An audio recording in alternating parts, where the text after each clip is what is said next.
Hi வணக்கம், welcome to triples views. நான் சிவகுமார் சங்கர பாண்டியன். நேற்றுக்கு மேட்ச் பார்த்தீங்களா? ஆஸ்திரேலியாவோட கதியை பார்த்தீங்களா? ஜிம்பாவே கூட தோற்றுருக்குறாங்க. இந்த T20 ஃபார்மேட்டை பொறுத்தவரையில் எந்த டைமும் வந்து எந்த டீமுக்கும், மிகப்பெரிய டீமுக்கும் ஒரு சர்க்கிள் வரலாங்கிறது தான் உண்மை. ஏன்னா முழுக்க முழுக்க நம்ம வந்து வேகமாக விளையாடக்கூடிய ஒரு ஃபார்மெட் இதில் தேவைப்படுது. எல்லா பேட்ஸ்மேனும் T20 ஃபார்மெட்டுக்கு தகுந்த மாதிரி உள்ள பேட்ஸ்மேனையோ பவுலரையோ தான் இந்த T20 சீரீஸுக்குன்னே செலக்ட் பண்ணி எடுக்கிறாங்க. அந்த ஃபார்மெட்டுக்கு விளையாடக்கூடியவங்களாக தான். அப்படிங்கும்போது ஆஸ்திரேலியன் டீமில் வந்து முக்கியமான நபர்கள் எல்லாருமே வந்து சிலர் வந்து காயம் காரணமாக வரல. அந்த மாதிரியான ஒரு சூழல் வந்து ஆஸ்திரேலியன் டீமுக்கு இருக்குது. அதுபோக எல்லா பேட்ஸ்மேனும் டக்குன்னு அவுட் ஆகக்கூடிய ஒரு சூழ்நிலை இருந்தது. ஜிம்பாப்வே பவுலிங் வந்து ரொம்ப சூப்பராக இருந்துச்சு. அதுதான் அது முக்கியமான காரணம் அவங்க ஜெயிச்சதுக்கு. ஜிம்பாப்வே டீம் வந்து நல்ல டீம் தான், பழைய டீம் தான். இருந்தாலும் அவங்களுடைய இடைப்பட்ட காலத்தில் அரசியல் சூழ்நிலையால் அவங்களுடைய ப்ராக்டிஸு எதுவுமே இல்லாதனால தான் அவங்க டீம் வந்து இன்னும் வளர்ச்சி அடையாமையே அந்த இடத்துல இருந்தது. மற்ற டீம்கள்லாம் இன்றைக்கி இந்திய வம்சாவளியை சேர்ந்தவர்கள் அதிகமான அளவில் டாமினேட் பண்ணியிருக்காங்க. புது டீமில் அவ்வளோதும். உச்சபட்சமாக கனடா டீமில் 15 பேரில் 11 பேர் இருக்காங்க. USA டீமில் 7 பேர் இருக்கிறாங்க.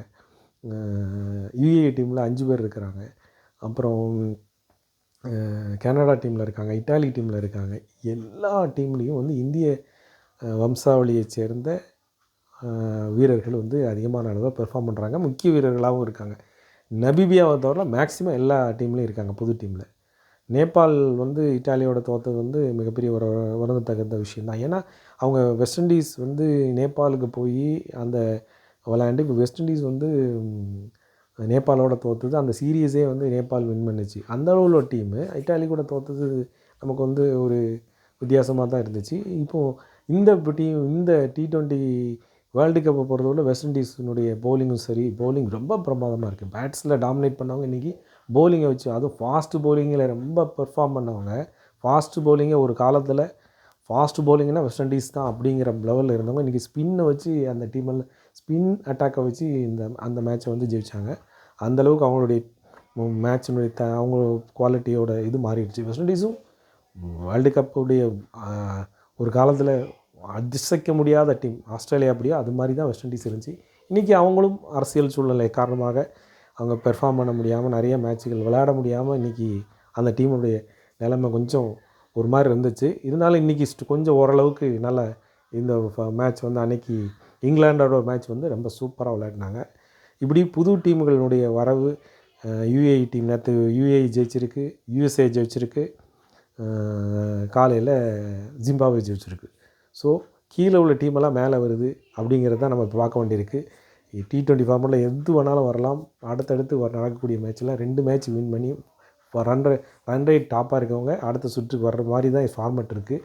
அதனால் இந்த இதில் வந்து புது டீம்லேயும் ஒரு டீம் வந்து கண்டிப்பாக அடுத்த சுற்றுக்கு வர்ற மாதிரி உள்ள சூழ்நிலை இருக்கும்லாம் நம்புகிறோம். இதில் பெர்ஃபார்மன்ஸ் UAE பெர்ஃபார்மன்ஸ் ரொம்ப சூப்பராக இருக்குது. UAE டீம் நல்லா வருங்கிறது தான் இருக்குது. ஆப்கானிஸ்தான் வந்து அன்றைக்கி வந்து ரொம்ப ஒரு சோகமான தோல்வி சந்திச்சாங்க. இல்லைன்னா அவங்க கண்டிப்பாக அடுத்த சுற்றுக்கு வர வேண்டியவங்க தான். அவங்க தோற்றதுன்னு, அதனால் அவங்க வர்றதுக்கு கொஞ்சம் கஷ்டம்தான். இன்றைக்கி அடுத்தடுத்து டாப் லெவலில் உள்ள டீமோட ஒரு டீம் கண்டிப்பாக புது டீம் கண்டிப்பாக அடுத்த சுற்றுக்கு வருங்கிறது தான் இப்போது உள்ள எதிர்பார்ப்பாக இருக்குது. இந்த தருணத்தில் இந்தியா பாகிஸ்தான் டீம் நாளைக்கு மோதுது.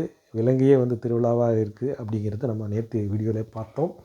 ஆனாலும் எக்ஸ்ட்ரா நிறைய விஷயங்கள் வந்து இன்னும் அப்டேட் ஆகிட்டுருக்கு. ஒவ்வொருத்தருடைய அரசியல் மூலமாக அரசியல் தலைவர்களும் சரி, முன்னாள் வீரர்களும், பாகிஸ்தான் வீரர்களும், இந்திய வீரர்கள் வந்து இந்திய வீரர்களை பற்றியும் இந்திய மொத்த இந்திய டீமை பற்றியும் நிறையா விமர்சனங்கள் பண்ணிகிட்டு இருக்காங்க. அதெல்லாம் நம்ம வந்து நம்மளுடைய முன்னாள் பிளேயரும் சரி, முன்னாள் பிளேயர்ஸும் விமர்சகர்களும் நிறைய விஷயங்களை சொல்லிகிட்டு இருக்காங்க. நம்ம வந்து குறிப்பாக எடுக்கக்கூடியது பாகிஸ்தான் பிளேயர்ஸும் அங்குள்ளவங்க என்ன சொன்னாங்க இந்தியாவை பற்றி அப்படிங்கிறதான். அபிஷேக்லாம் ஒரு நல்ல பிளேயரே இல்லைங்கிற மாதிரி ஒரு ஆள் சொல்லியிருக்காரு. ஒரு முன்னாள் பிளேயர், பாகிஸ்தானை சேர்ந்த பிளேயர். அவர் வந்து சும்மா சுற்றிட்டு தான் இருக்கார். அவர் பாலை பார்த்து கண்டிப்பாக தான் பாலை பார்த்து சுத்த மட்டும் தான் செய்கிறாரு அப்படிங்கிற மாதிரி ஸ்டேட்மெண்ட் கொடுத்துருக்காரு. பாலை பார்த்து அடிக்கிறது தான் வேலை.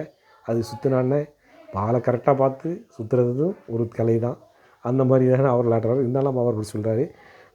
முக்கியமாக நாளைக்கு எதிர்பார்க்கக்கூடிய ஒரு பவுலிங் வந்து தாரிக் உஸ்மான் தாரிக்குடைய போலிங்கை தான் எல்லோரும் எதிர்பார்த்துருக்காங்க. இந்தியாவை வந்து நான் ஒருத்தன் போதும் இந்தியாவை வந்து தோக்கடிக்குது அப்படிங்கிற மாதிரி வசனம் பேசியிருக்காரு. அவருடைய போலிங் மாதிரி பற்றி நிறைய மீம்ஸ்கள் வெளியே வந்துட்டுருக்கு. அவர் சக்கிங் பண்ணுறாரா, போலிங் பண்ணுறாரா, என்ன ஏதோ ஒரு கோளாறு பண்ணுறாருங்கிற மாதிரி எல்லோரும் வந்து ஏகப்பட்ட மீம்ஸ்களை அள்ளி வீசிகிட்ருக்காங்க.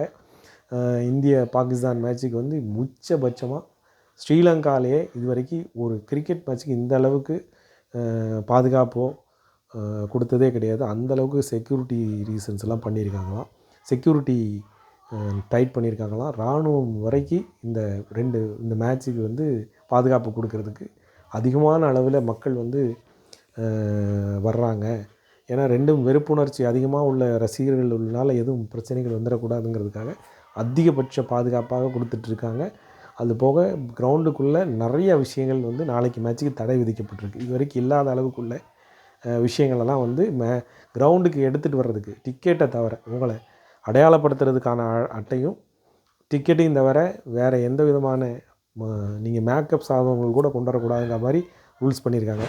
அதே வந்து இது வரைக்கும் எந்த மேட்ச்சுக்கும் வந்து ஸ்ரீலங்கா வரலாறில் இந்த மாதிரி பண்ணது கிடையாதுங்கிற மாதிரி அங்கேருந்து வரக்கூடிய தகவல் சொல்கிறாங்க. வெறும் 30,000 ரூபாய்க்கு போன ஒரு ஹோட்டல் ரூம் 3 லட்ச ரூபாய்க்கு போதான். டிக்கெட் வந்து ஃப்ளைட் டிக்கெட்லாம் 12,000லேருந்து 1 லட்சம் வரைக்கும் போயிருக்காமா. அந்த அளவுக்கு ஒரு 35,000 to 36,000 டிக்கெட் தான் இருக்கிற மாதிரி அந்த கிரவுண்டுடைய அமைப்பு. 35,000 டிக்கெட்டும் விற்று தீர்ந்து விட்டதாம். ஏகப்பட்ட பிளாக்கில் எல்லோரும் விற்று விளையாடிருக்காங்க. அந்தளவுக்கு எல்லா மக்களும் போய் எல்லா ரசிகர்களும் போய் குவிஞ்சு கிடக்காங்க. உலக கிரிக்கெட் ரசிகர்கள் பொறுத்திருந்து பார்ப்போம். நாளையுடைய டீம் பயங்கர ஈகராக இருக்குது. இன்றைக்கி நடக்கக்கூடிய மேட்சுகளையும் பார்த்துட்டு நம்ம நாளைக்கு காலையில் என்னங்கிறத பேசுவோம். அதுவரை நன்றி, வணக்கம்.